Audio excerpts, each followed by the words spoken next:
Be'ezras Hashem Yisbarach. Yom Rishon Parshas Behaloscha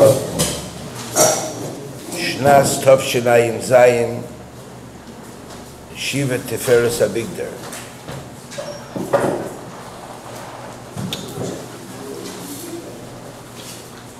In this week's Parsha, we confront an episode that transpired in the Midbar, which was a pretty surprising episode. However, at the same time that it was surprising, it was very revealing. And it says, "Vayehi ha'am ki mis'oinenim ra be'oznei Hashem." The nation, the people, were like complainers.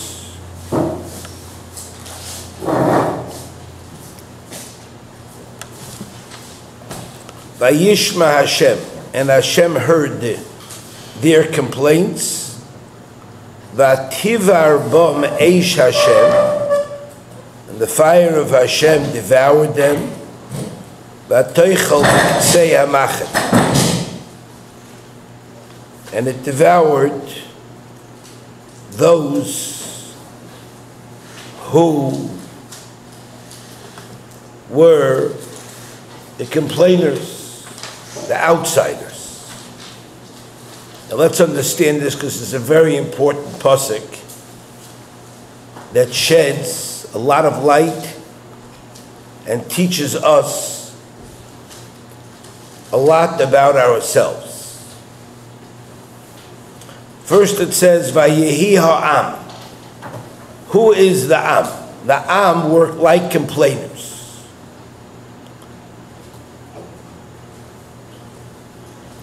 Now it doesn't say Vayu Yisroel ki mis'oinenim. It says Vayehi ha'am.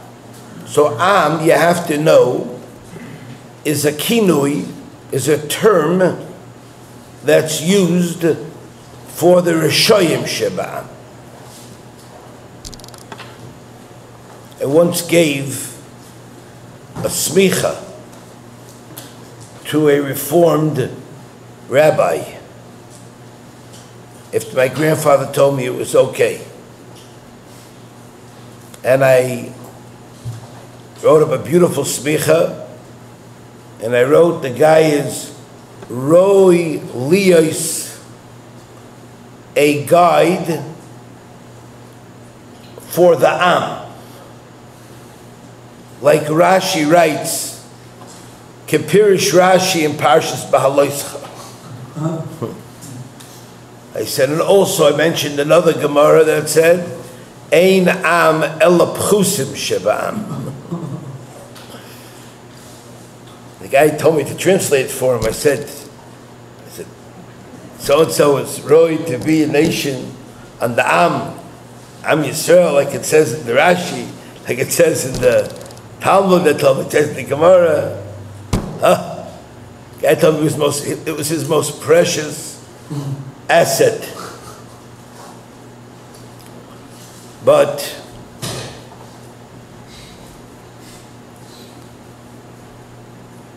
even though when I started to learn with him the Shulchan Aruch, I made up with him l'chatchila that I wasn't going to present him no matter what with a smicha. I was going to learn with him, but I wasn't going to. I was hoping I'm Yakar of him. He gave me a curve a little bit, but at the end, when he was pressuring me for the smicha, he changed his mind a few years later after he finished learning. He decided he wants a smicha. Called my grandfather. My grandfather, I told him I'm not going to speak. Why not? So I said, because You know, I don't want it to be a michshah. I don't want it to be said I gave this guy a thing. You know what I mean? He said, if you were a Moshe Feinstein, no, maybe it could be a michshah. Your sweet is not worth the paper. It's worth not worth much. No. He said, Hashem is giving you an opportunity for parnasa. No. Hashem is bringing you opportunity for parnasa. Take it. Later on, I saw in a magazine called The Tablet. He died. When he died, they wrote a whole article. It's the most proud thing that he had smicha from Brog. He tells yeshiva.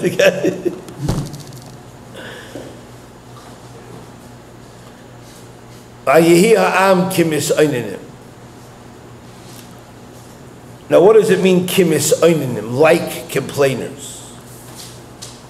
So Rashi says, "Ein mis oinanim elo lushoin alila." The word mis oinanim means finding a reason in order to be contentious. Mivakshim alila. They were seeking to get into a contention with the Rebbeinu Shalom. In order, for what reason? In order, heich lifrosh me'acharei hamokai.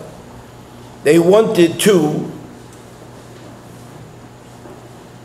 distance themselves from Hashem.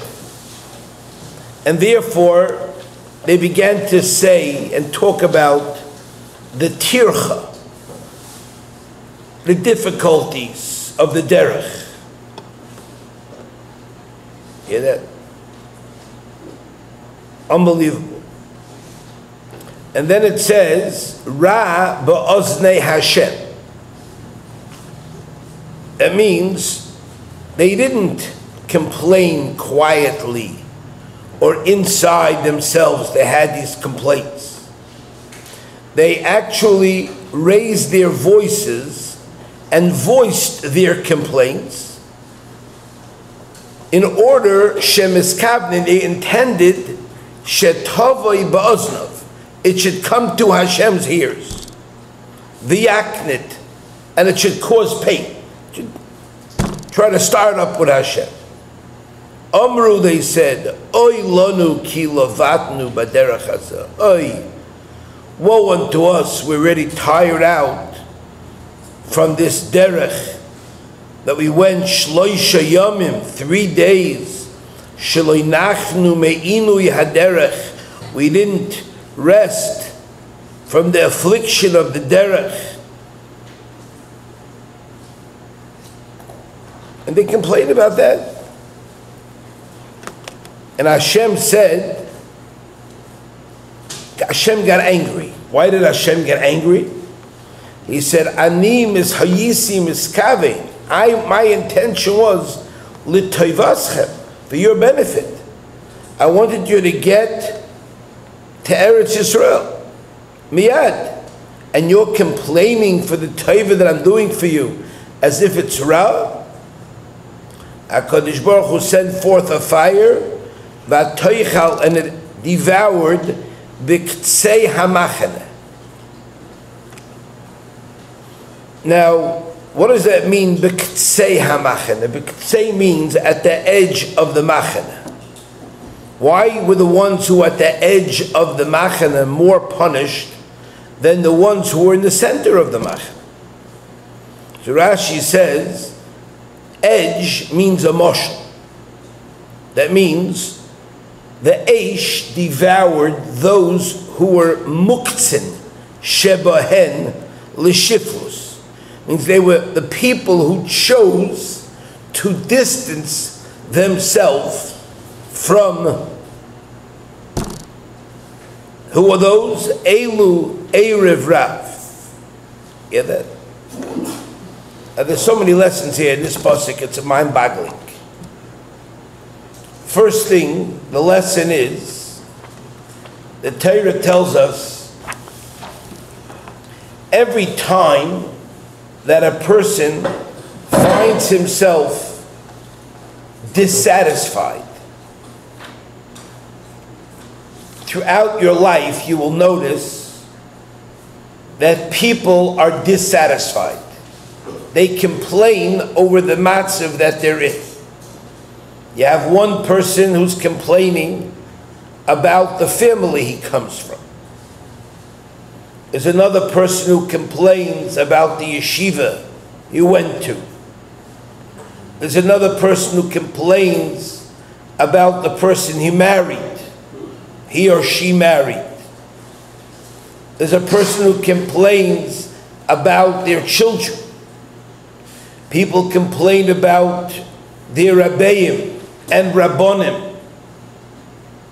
People complain about their neighborhoods.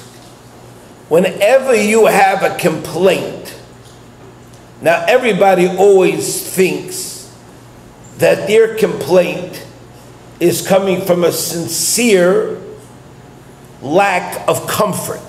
I'm not comfortable.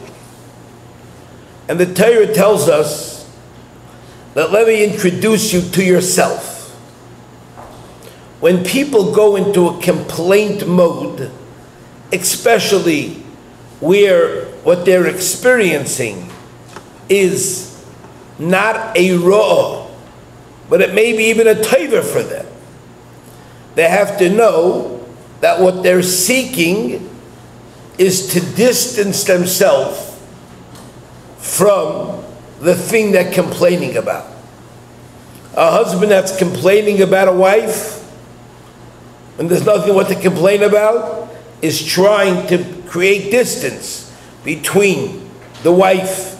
The person who complains to Hashem about his wife is trying to tell Hashem, you see, I know Ishos me Hashem yotza hadover, but I want you to know, Hashem, I'm very unhappy with what you gave me. I'm very unhappy with the family you put me in. I'm very unhappy with the parnasa you gave me. I'm very unhappy with this that you gave me. I'm very unhappy with that you gave me. What you're trying, and if you voice the complaint, so there's one guy who knows inside, it's a complaint. I should be happy with what I have. I should appreciate what I have. And you have a person who tells people, and know what they think. Oh, they're just expressing themselves. That's called talking against Hashem. Is a person that finds himself in a relationship, or in a job, or in a yeshiva, and he's feeling a little pressure to become better. His wife is telling him, why don't you learn more? Why don't you learn more? You should go to more classes, you should go to more shiurim. You don't have chabrusas, you're a yeshiva bachar, she tells him. The guy feels the pressure. He gets, my Hashem, this is what you give me. This is what I have to deal with. What are you, my mashkiach? He starts all kind of excuses. That fellow is trying to distance himself from Hashem. When he goes to his friends, here, my wife is my case. He's complaining. He starts to complain. That fellow is trying to tell Hashem, get my wife, I'm not interested. I want to distance myself from you. That's what it is. You have a person who complains about the way people behave, dress in the yeshiva. People complain about it. How many people have told me, oh, tzitzis makes me so hot. The tzitzis. The same SHLITA will put on a hoodie, a sweatshirt, and put a hoodie over his head as if he's sitting shiva, and he wants to be bavelis and cover up his head. And the guy said, all of a sudden, with that he's comfortable. All of a sudden, that he's comfortable. People have complaints, and what they're trying to say, in other words, I want to get away from these people, I want to get away from Hashem. And you become muktzah. Muktzah means you become separated from the people. When they complained, it's unbelievable to imagine people that experienced Kabbalas HaTorah, people who would make up such Baba Mises against Hashem. The pasuk goes on to say, one of the things they complained about is they said, Zacharnu es hadoga asheneichel b'Mitzrayim. Oh, it was such a pleasure in Mitzrayim. We used to fish. There was water. There was the Nile. There was water, there was fish. We used to make these fish fries. We had these fish parties. Oh, what a pleasure. So Rashi says, fish? What kind of fish? They didn't give them straw to do their labor. You think they gave them fish? You think they gave them fish? They wouldn't give them straw? What does it mean they ate fish for free? We remember the fish we ate in Mitzrayim, chinam. The Rashi says, chinam in ha-mitzvahs. The mitzvahs were creating oppression. That was what was bothering them. They were bothering this matter.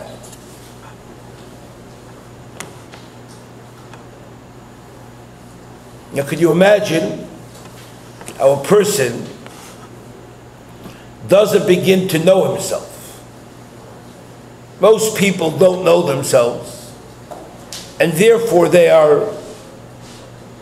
live in a world of excuses. Here they said, Mi achilenu basar. So Rashi says again, they didn't have basar, they had plenty of basar. The Bnei Reuven had tons of cattle. They had no shortage of basar. Elshim of Aksham Alila. That's what a person. They wanted to complain about the mun. They wanted to complain. When a person wants to complain, they make up absolute bubamaises. So every one of us has to look into his own life. And you have to say, do you accept the place, the situation, the challenges that Hashem has given you? Because life by definition means ordeals. Life by definition means challenges. And the challenges are always challenges of growth. They're always challenges of commitment. Will I commit? Or do I fall back to my lowest denominator? And do I say, I don't want to push myself.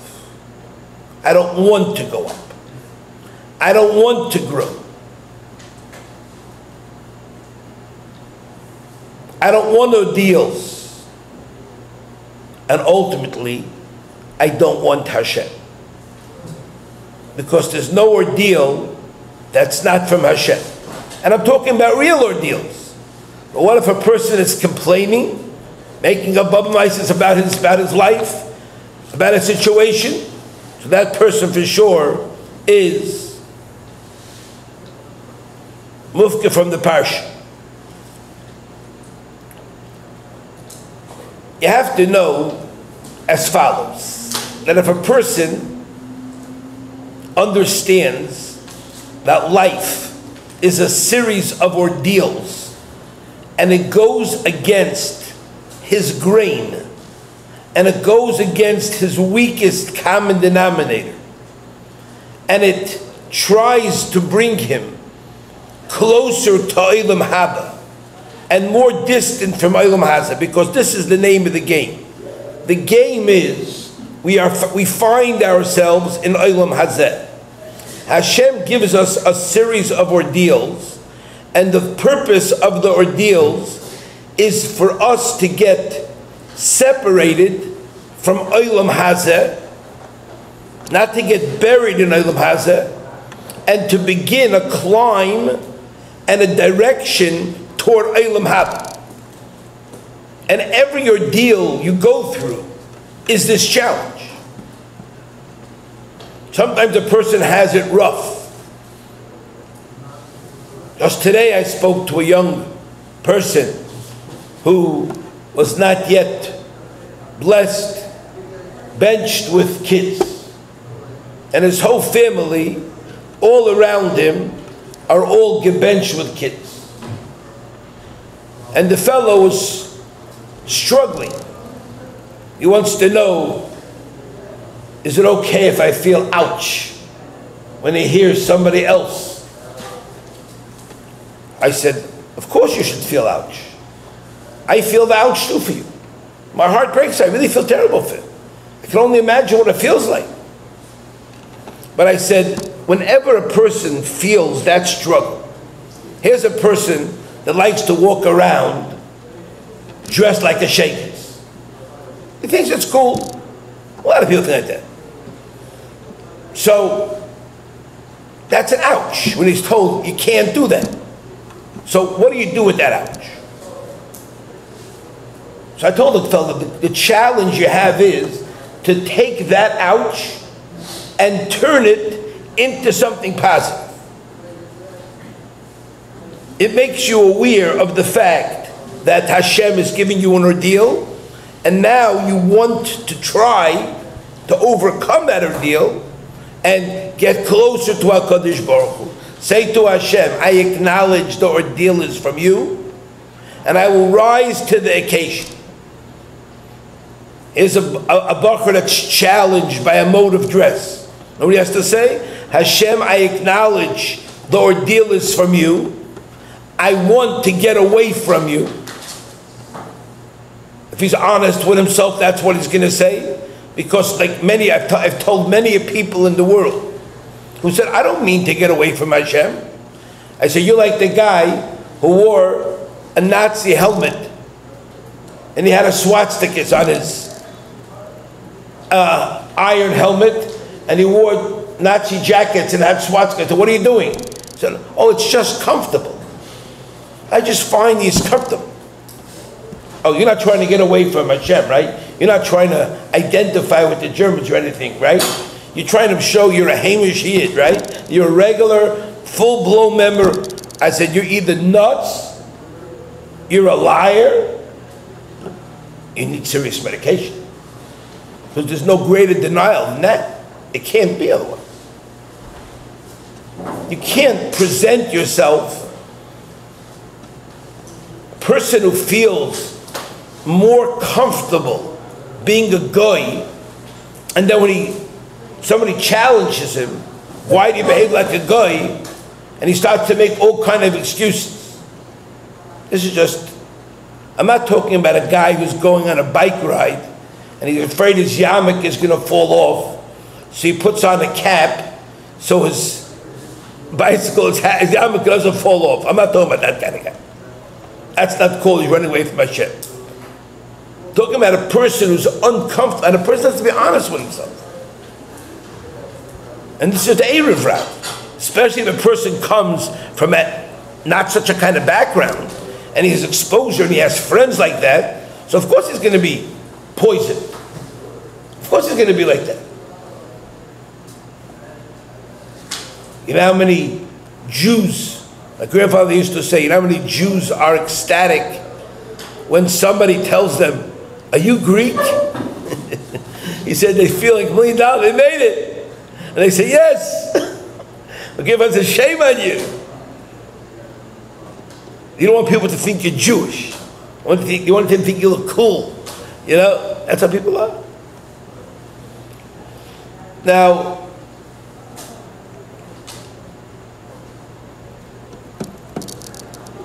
you have to understand, what does a person want to gain when he lodges the complaint?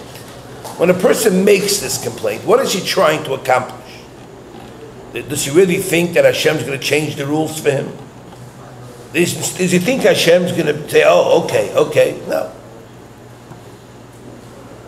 You know what it is? I'm just trying to find an excuse to say goodbye to Hashem.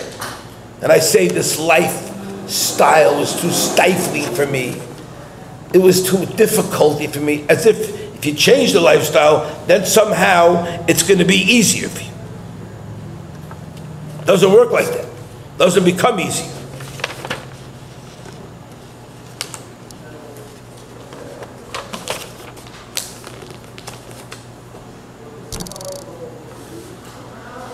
If the Torah tells us this story, this episode, the Torah is telling me that we should study ourselves when we face these kind of challenges.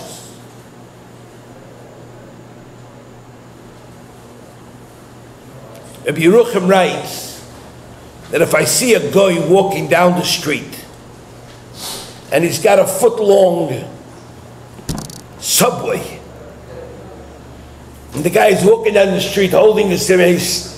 I'll take the paper, throws the paper on the floor, or if he's a fine gentleman, he'll put it in the garbage.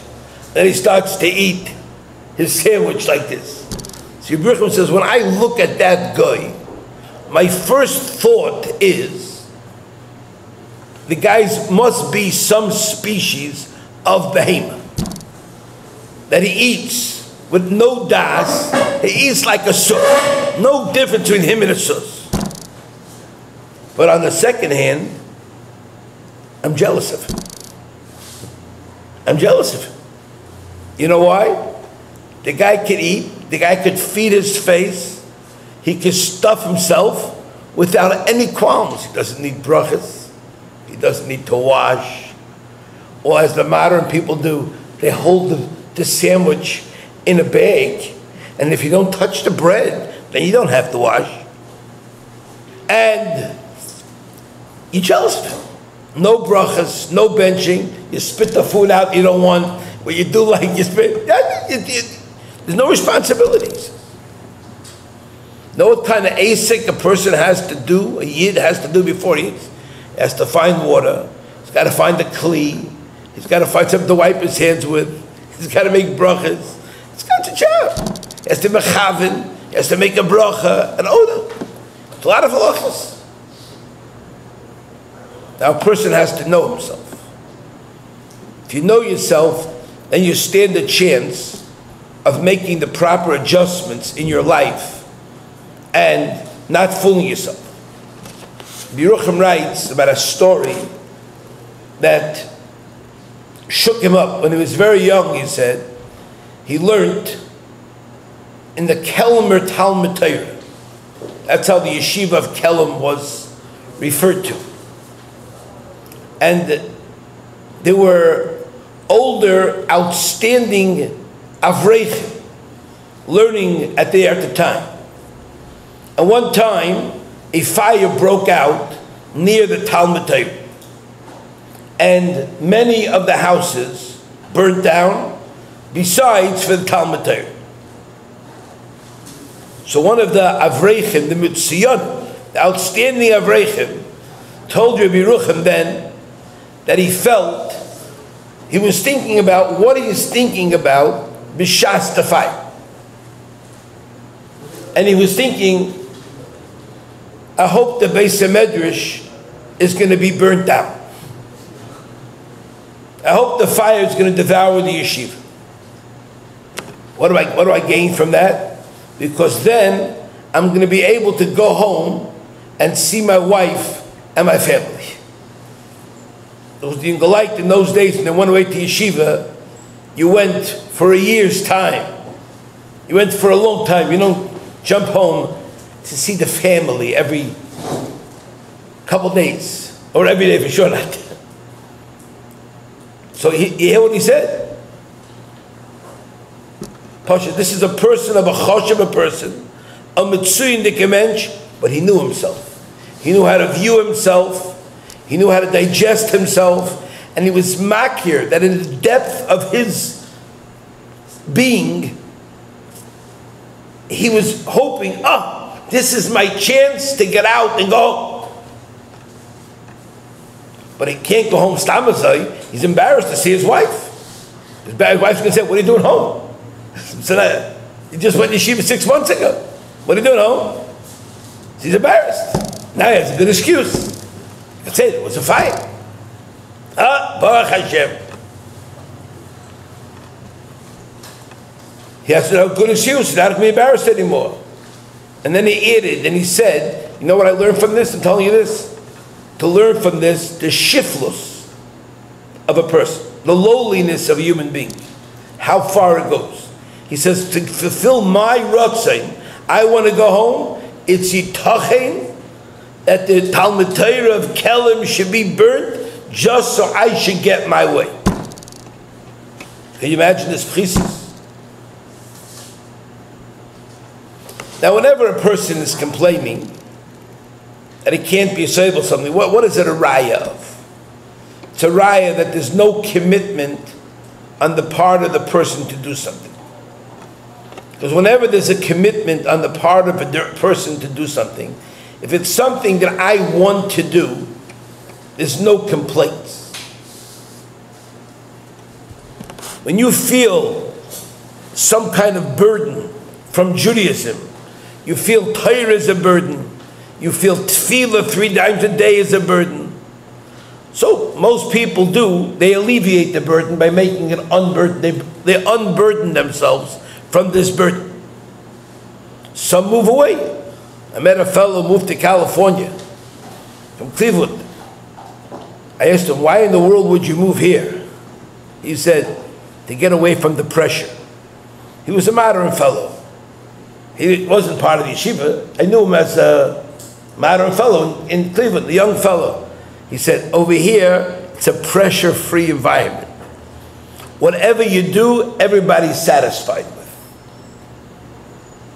We went to another community once, not far from here, very small community, but I had some people from New York and other places. They told me the exact same thing. You come here to be guiltless in unburdening yourself. He said, you know, there's no minyan during the weekdays. No, I said, know what that means? I said, no. I said, it means you never go to shul the weekdays. He says, no. It means you never miss a minyan and feel guilty. No one else ever asked questions, how come you weren't by the minyan? It's amazing that. That's a pella. You know what kind of sinner the guy has to have, what kind of lack of commitment that guy has to have to Hashem? Now there's nothing wrong that a person becomes aware of this. But you got to realize that you're missing something, because Hashem gave us the Torah and Hashem gave us the mitzvahs to serve Him b'simcha. It says, Tachas asher le'avadeto etz Hashem elikecha b'simcha. When Hashem gives a person a prescription to follow, and He says, if you follow this prescription, you will have simcha, and a person says, me, it doesn't give simcha. It doesn't mean it doesn't give him simcha. What it means is, me, I'm not interested in doing it. I don't want to get your simcha. So I'm going to do everything I can not to get the simcha. That's called a rush. That's called a person who has no interest to climb the mountain toward Olam Haba. That's a person who lives to fulfill his cheftze haguf.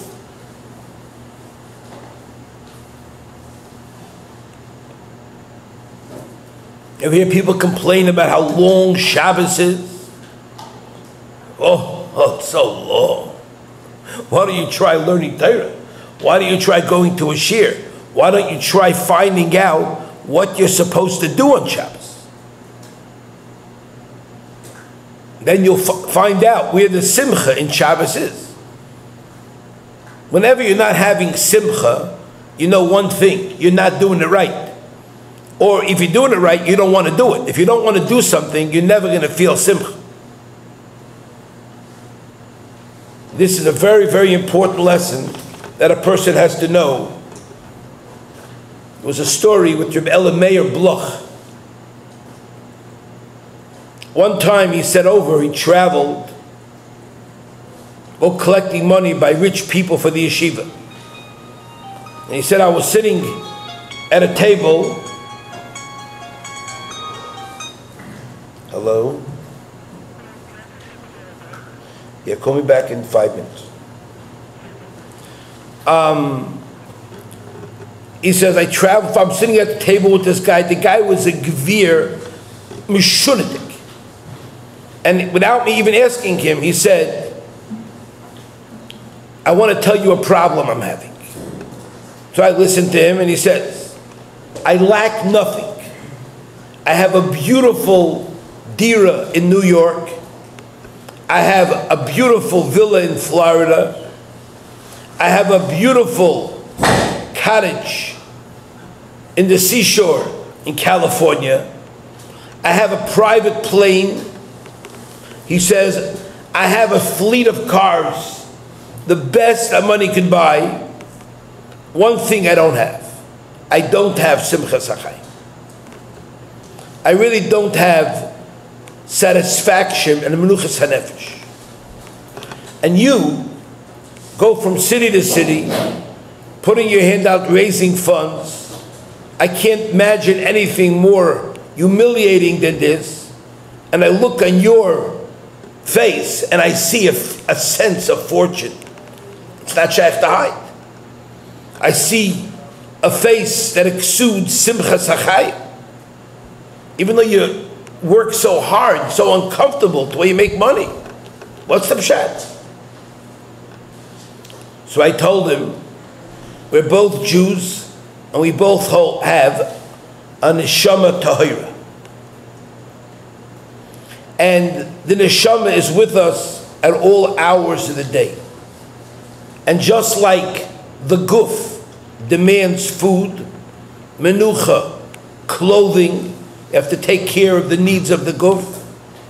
And if you're not going to provide the guf with its needs, you're going to feel dry, you're going to feel thirsty, you're going to feel lacking. And this causes a person to try to drink a lot of water. And he tries to quench his thirst. But the main thing is, he provides his body with what his body needs.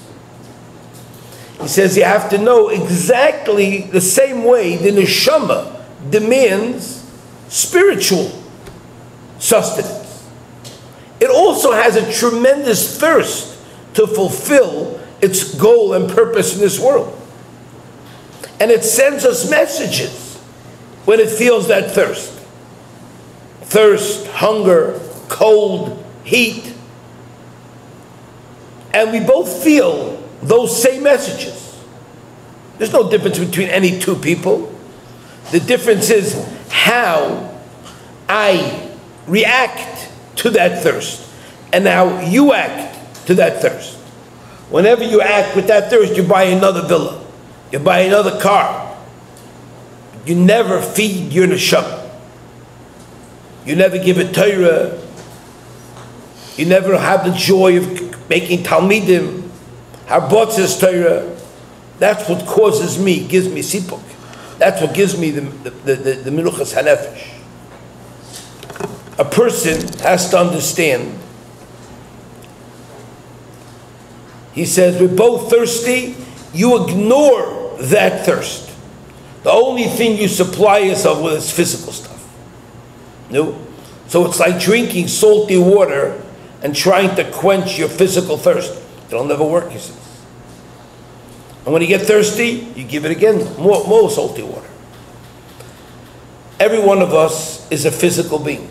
We're like the HaRav. We grew up in an environment, we're surrounded with people who are clueless, people who have no das, people who have no awareness of what they're in this world for, whether they be Jewish or not is irrelevant.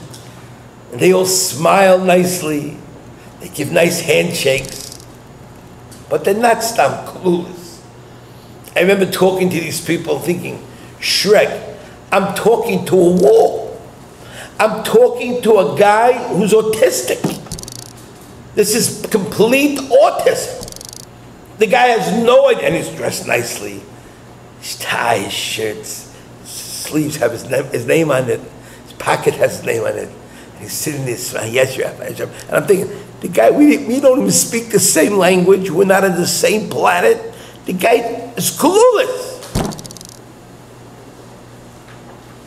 And what happens is, he's only awareness of one dimension of himself.